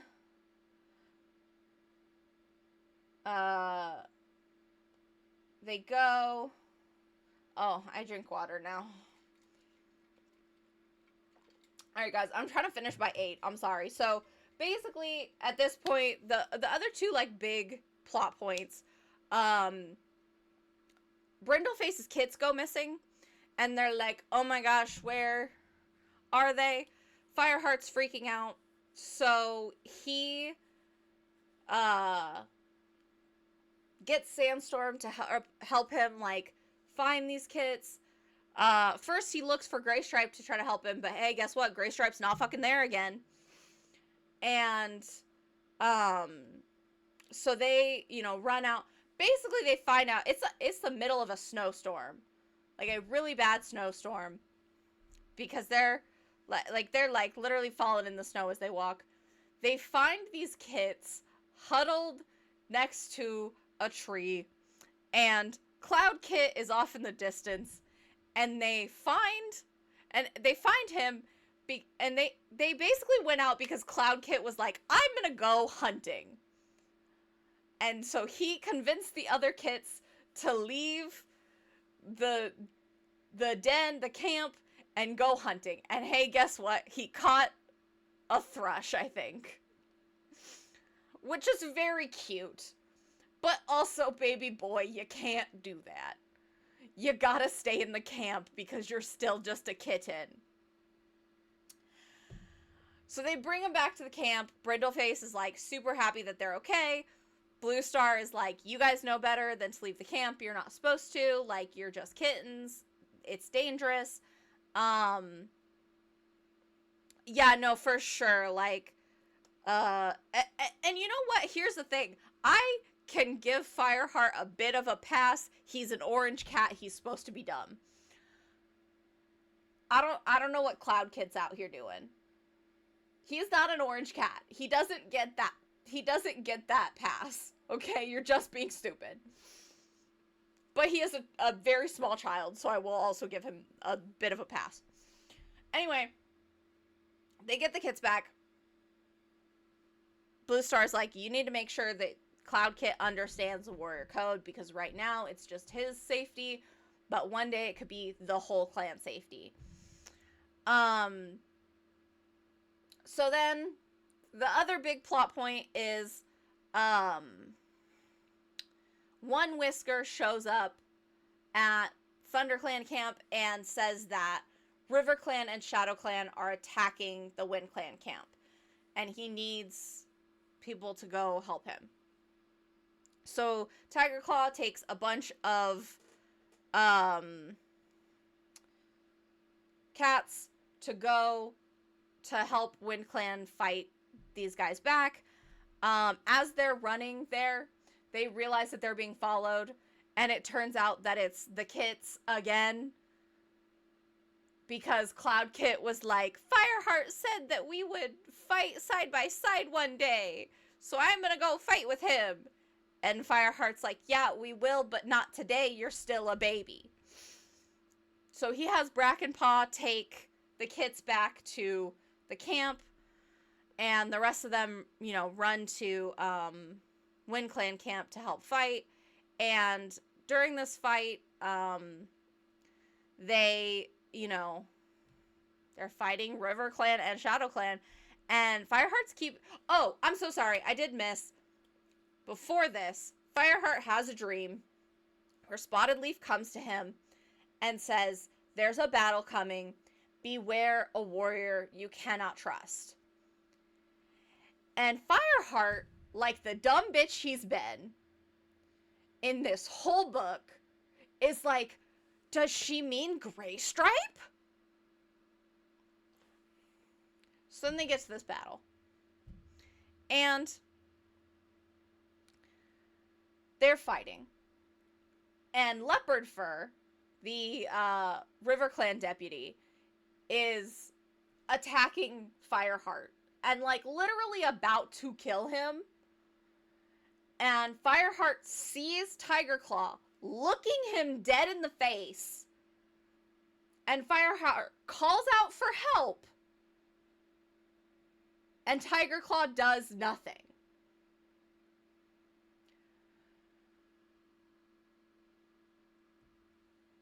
So, Fireheart ends up getting the cat off of him. But I'm just, again, we're out here. Why are you thinking that the cat you can't trust is your best friend and not the motherfucker you've been suspicious of since you met him?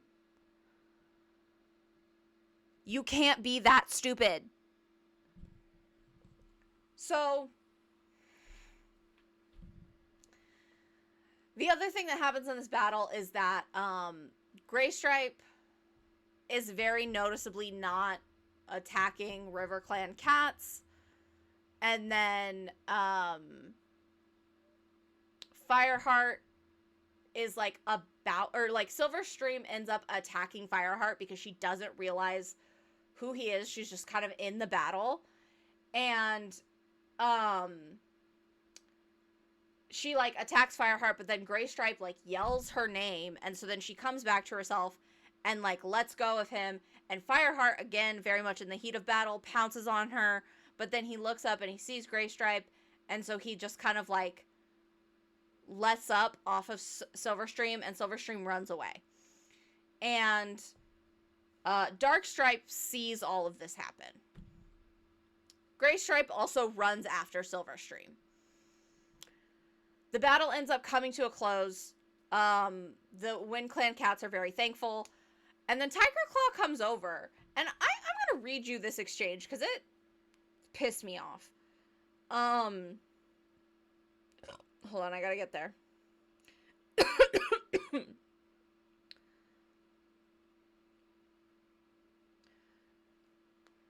So Tiger Claw comes over to Fireheart. And, did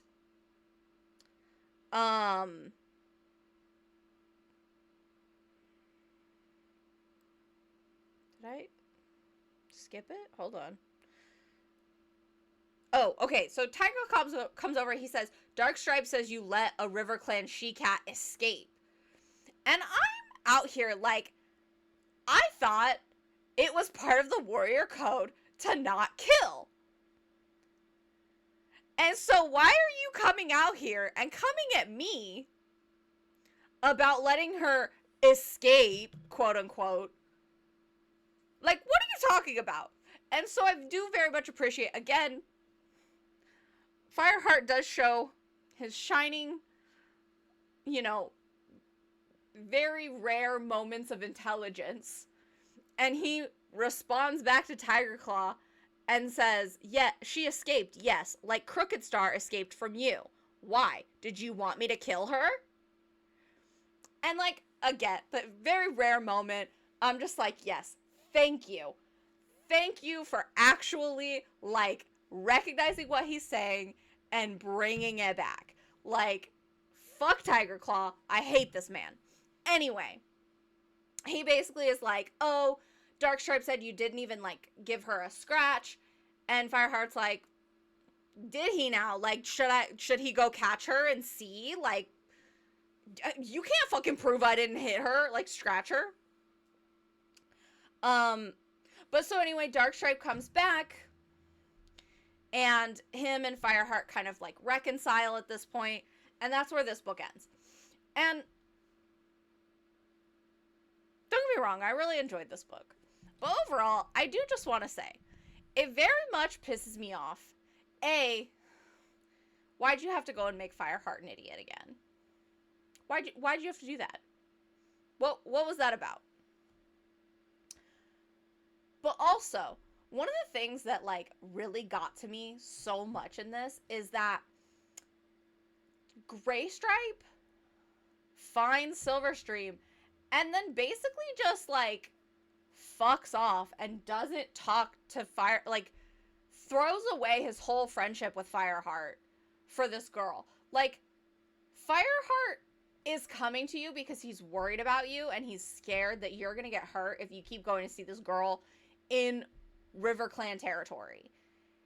And Gray Stripe just gets defensive and just, like, gets upset about it. And, like, it pisses me off so much because I'm like, you guys have been best friends since you met, pretty much. And you're just basically now at this point of, like, oh, Fireheart is trying to ruin my life because he's telling me I shouldn't see this girl that I think is really hot. And that shit pisses me off. And in fact, it makes me so angry. I hate it so much.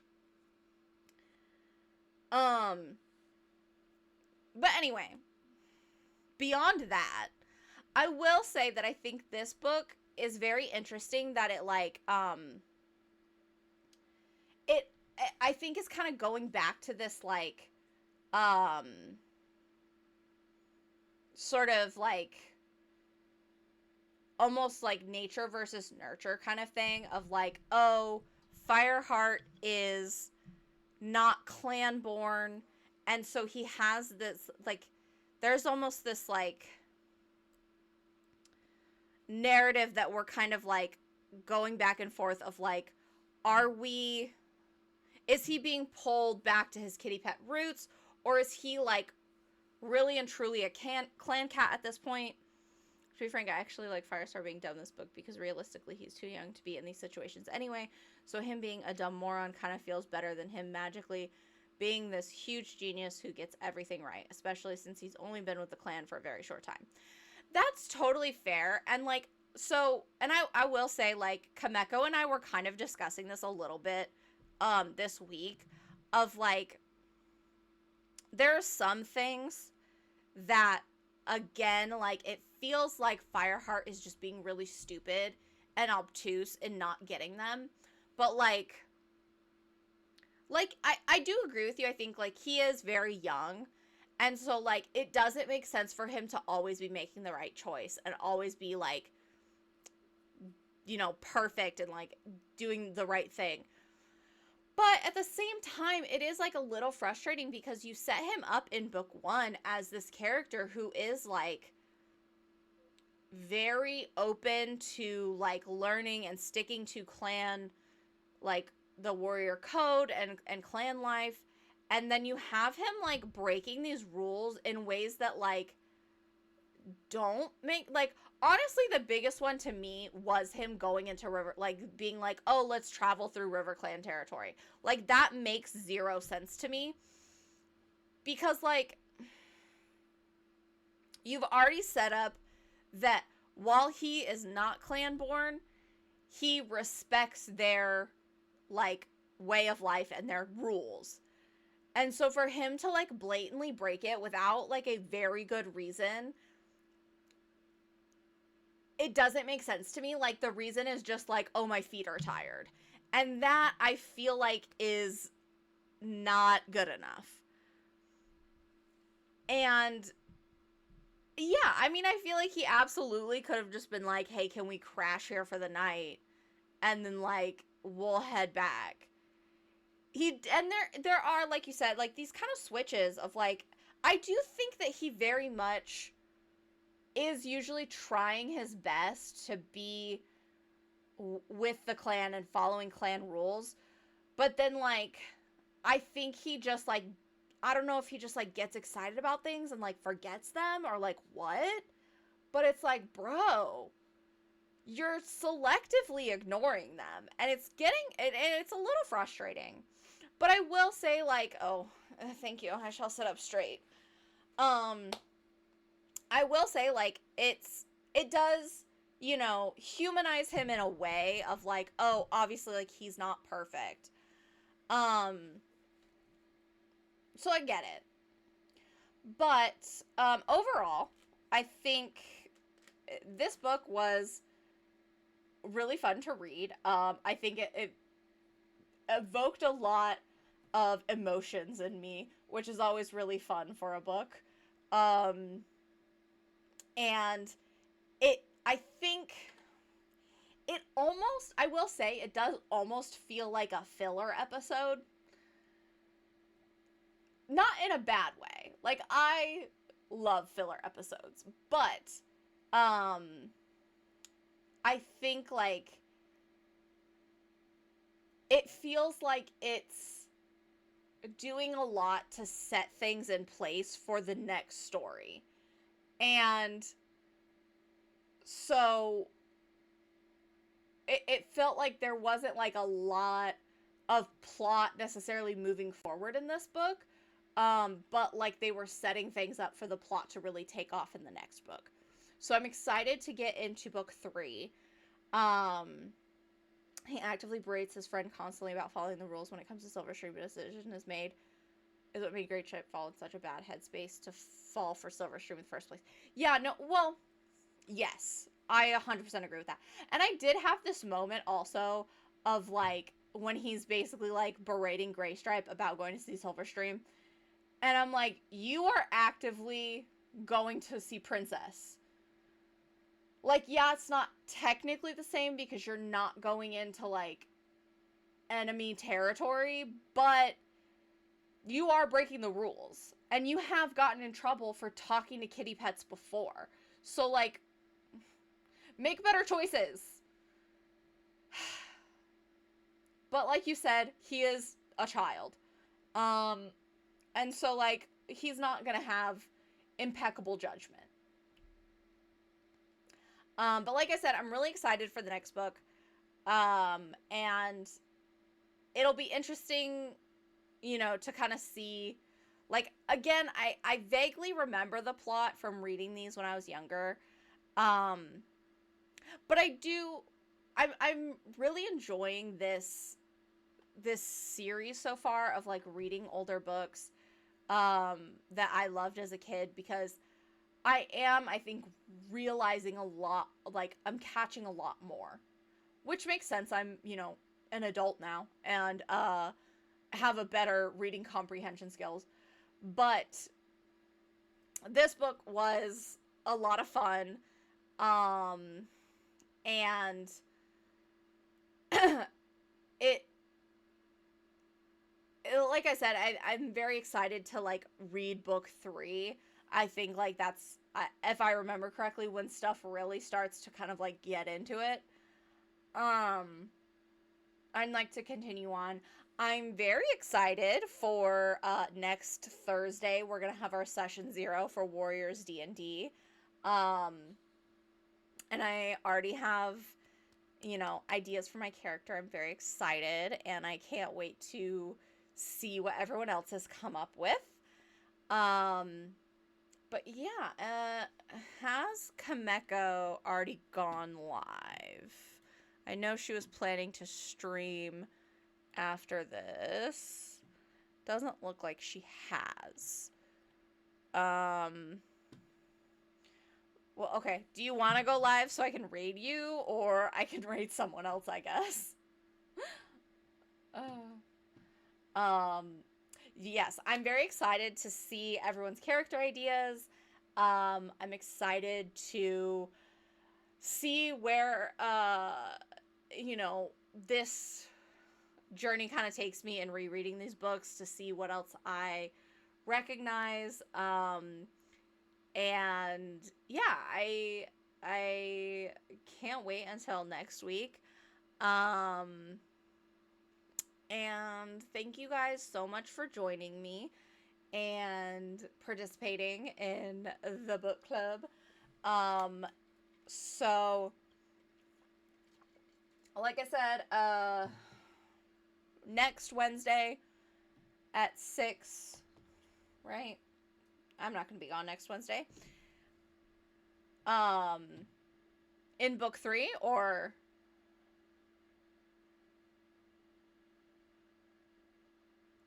did I already miss it in book 2?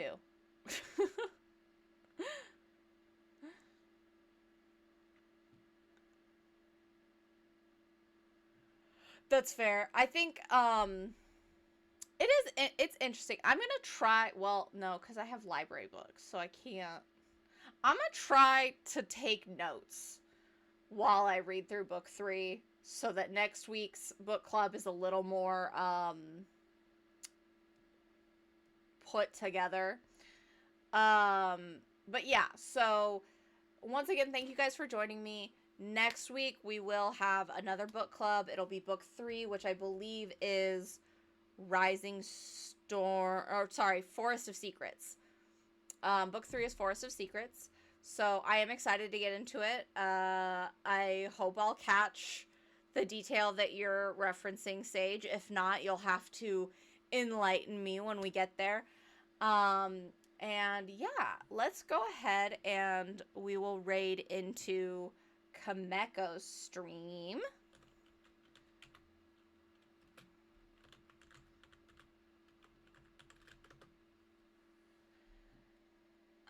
And yeah, I will see you guys probably sometime this weekend. Maybe we'll be able to do some more Stardew with all of the myths. That'll be fun.